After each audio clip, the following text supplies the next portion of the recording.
Hey everyone, welcome back to Sean's Trains. My friend John's going to join me here for a little bit. Yeah. So, we've got literally two different reviews and opinions about these locomotives. So, I'm going to do share opinions on a lot of it though. It's We just do. the experiences between the two are wildly different. Yes. So, I'm going to give mine about from when I got it to here, and then you'll give yours, and we'll talk about some of the things that we have in common interest about these.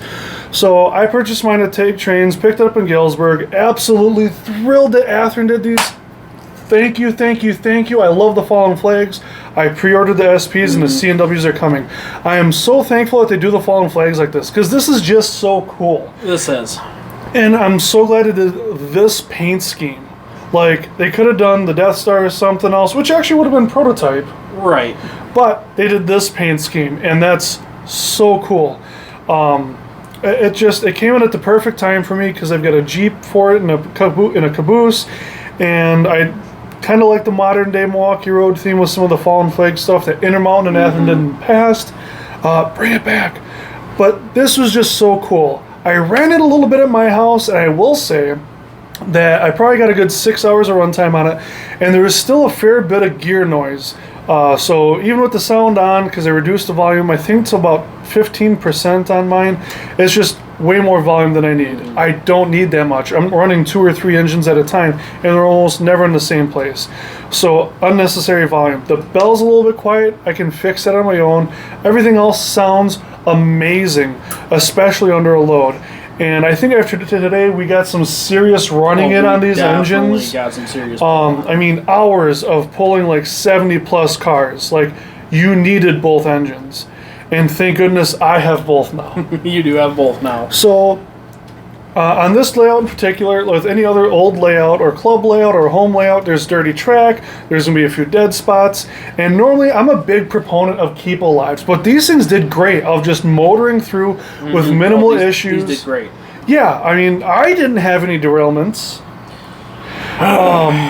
But we'll get to that in a moment. But I just want to say, it sounds great, it looks even better, and it runs just as good as it looks in my experience. Your experience is a much more positive one than mine. Yes. So I will let you go up. And 7205 started out as his.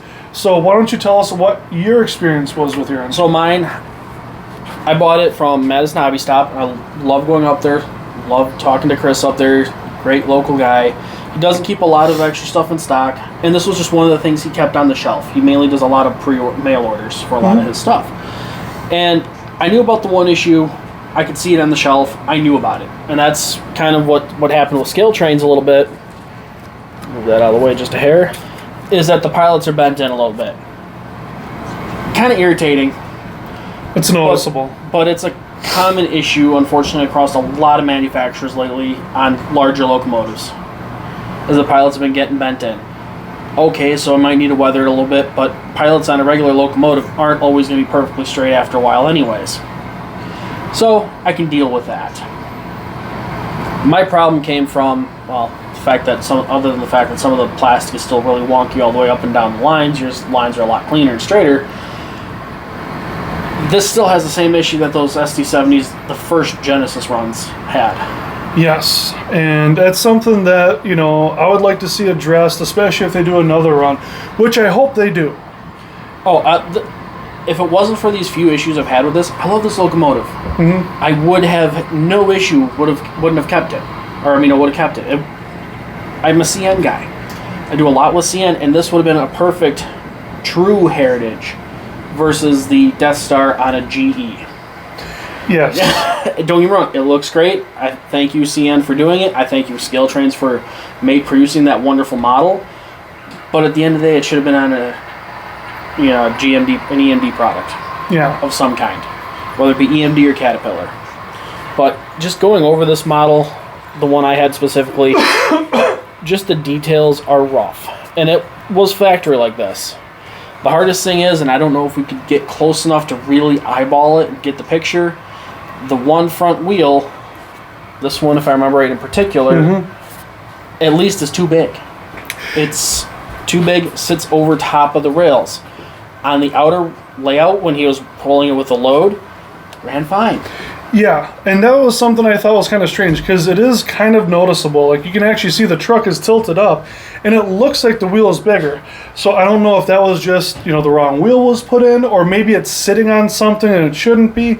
I don't know. I don't know either. I do know that one of the runs did actually have a problem with a couple of the wheels being larger, and that was just machined wrong. Mm-hmm. These were just wheels that were machined wrong. Is that the issue? I don't know. But I know when I ran this myself the last time we were here, going through the middle layout here, I couldn't hold the track. On the outer layout here, with the nice wide sweeping curves for the most part, not a lot of switches, not a lot of gradients, it holds the track fine. Going forward and reverse. Going through the middle, I could only go in reverse to hold the track. If I went forward with it, I was losing it. Yeah, and it was really kind of tough for me to hear that because I hadn't picked mine up when I was here and John was running this, and he had to run it in reverse just to get around the layout. I was like, man, that's rough. I hope that's not the case for mine. But with the way things are with manufacturing techniques, things are usually pretty consistent. So I figure if he's got that issue, I'll probably have that issue. For once in my life, I got the good one. I got the good one. Tom, if you're watching this, I got the good one. Every time I pre-order something, I had the paint chip, the wheel was broke, something happened, and everything I ordered from your store, for once I got the good one.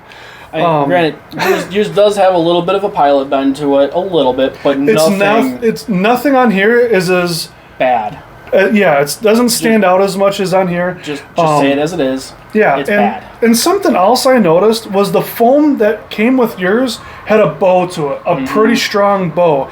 So no matter how you put that foam in there, it's pushing those handrails out. So those handrails are all wonky. Mine are like perfectly straight. Another thing I want to point out too was if you look, I'll put these side by side and I'll take some pictures to help show. But I mean, the pilots are significantly different. Just significantly different from how bent in they are. And I'm sorry, but for the price of these engines, I mean, they're listing for over $300 now, I think, with sound. That's the list price. I paid $250. Yeah, $250, $260 for these at some hobby shops. Check your local listings. But I mean, they're just gorgeous engines. The ditch lights are bright. I was so excited to see these come out. I was so excited to get it and look at it. Like I said, I knew the issues. I saw it in the hobby shop because he had it in his display case. I saw the issues. I'm okay with some of them. Yeah. Because unfortunately, a lot of manufacturers have had that. Scale Trains notoriously had that, and it blew up on them on the museum quality. Ask me how I know. But you'll see that more and more with some of these manufacturers, and you kind of just have to live with it to a point.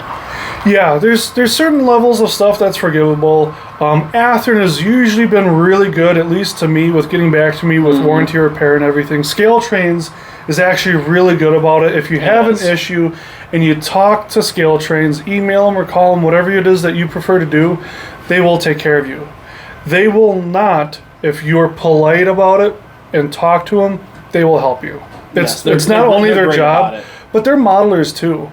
And you know what? I love these engines. I absolutely love them. I can totally forgive everything that might be wrong with that thing.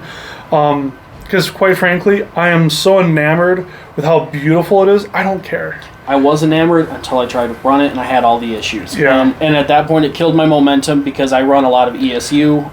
I was going to be doing the board swap on the new 58921s. Have to solder everything. And it's like, I'm already having these issues. I'm not a happy camper. I'm not going to go drop a $150 board into a $250 engine. Exactly. And you know what? I feel your pain. Yeah, you've got a few of your own that way. Yeah. One thing I do want to point out, and this isn't a deal breaker for me, because I'm going to get these things weathered, because they're just going to be they're going to be amazing at that point. A couple of things I want to point out. The cab is glossy, the hood is not. The ditch lights, because it's a light colored plastic, the light kind of shines through a little bit. Just a little. If you're a savvy modeler and you can pull those off, pull the LEDs out, and paint the inside black, it's going to make a world of difference. And honestly, I'd be willing to pay the difference for manufacturers to start painting the inside of the shell and the details where the lights come through black, because it would help so much. Just a good It would layer change of the dynamics. It of would. everything. I mean, you're going to see a night and day difference. Athearn, Jim, if you're watching this, please try it. Kids, try this at home. You're going to love it. The first time when I got an engine done at Engine House Services, I had them do the whole thing. Weathering, interior lighting, cab figures, Loc sound, keep alive, everything. Resoldered all the wires. You want to talk about trouble-free? Beef up the wires, solder everything, add a keep alive, and I mean, it's a night and day difference.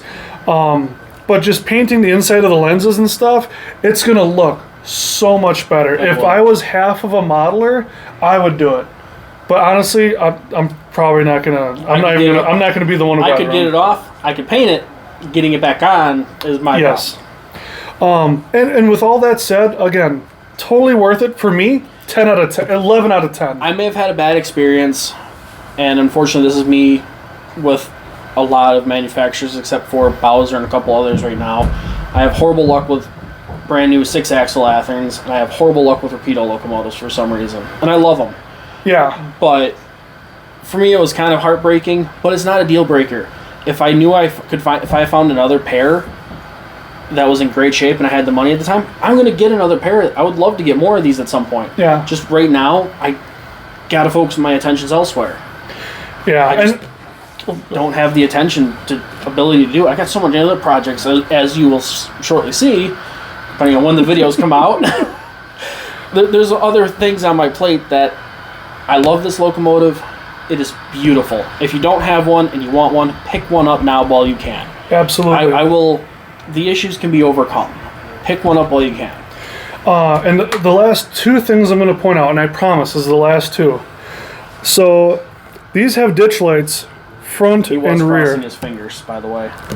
These have ditch lights front and rear, and they work beautifully. And if you go through the user manual, they'll actually tell you how to make them flash. So they just stay on bright right now, which is what I think the standard practice is for CN. And more railroads are doing that now. But I mean, it honestly, flash or not flash, I really don't care. Probably make them flash at some point when I've got the time to sit there and go through it, because there's a few steps to it. But one thing that the most significant thing for me with Dave's over here making fun of him. He's dancing. You don't want to see it. But no, keep alives. Yeah, that is probably the biggest thing, and that's for any layout, for any manufacturer. Keep alives. Something beefy. Like exactly what Scale Trains has, which hats off to Scale Trains, because they nailed it. And if you want to know who my favorite Dakota manufacturer is, the new 58 921s, the Keep Lives built onto those boards. Yes. Beautiful. That's what's in my CNG 40-UW. The one from Athearn. That's the board swap. And it holds beautifully. Yeah, and I want to see that from the manufacturer. I'll pay the extra $25, $30, $50, whatever it is. I mean, shoot, these things are up over $300 anyways. Let's just finish it off. Paint the inside of everything black so the light doesn't show through where it shouldn't. And keep alives right there. I mean, the couplers are easy enough to change out. I'll keep doing that. I'd prefer the metals, but honestly, overall, 11 out of 10. I am beyond thrilled with these units. They will be with me forever. I'm at a 9 out of 10 because of the few manufacturing issues and defects, but that's what happens. But still, overall, a solid quality locomotive. Yes, so hats off to Athearn. Thank you so much. You guys did a great job, and I can't wait to see more. I was so glad that the SPs got announced. I got a pair of those on order. Yeah, we're gonna call it there. We gotta go wrangle Dave up and time into a chair. Thanks for watching Sean's Trains. We'll see you in the next video. Don't forget to like, share, and subscribe. And thank you, John, for joining us today.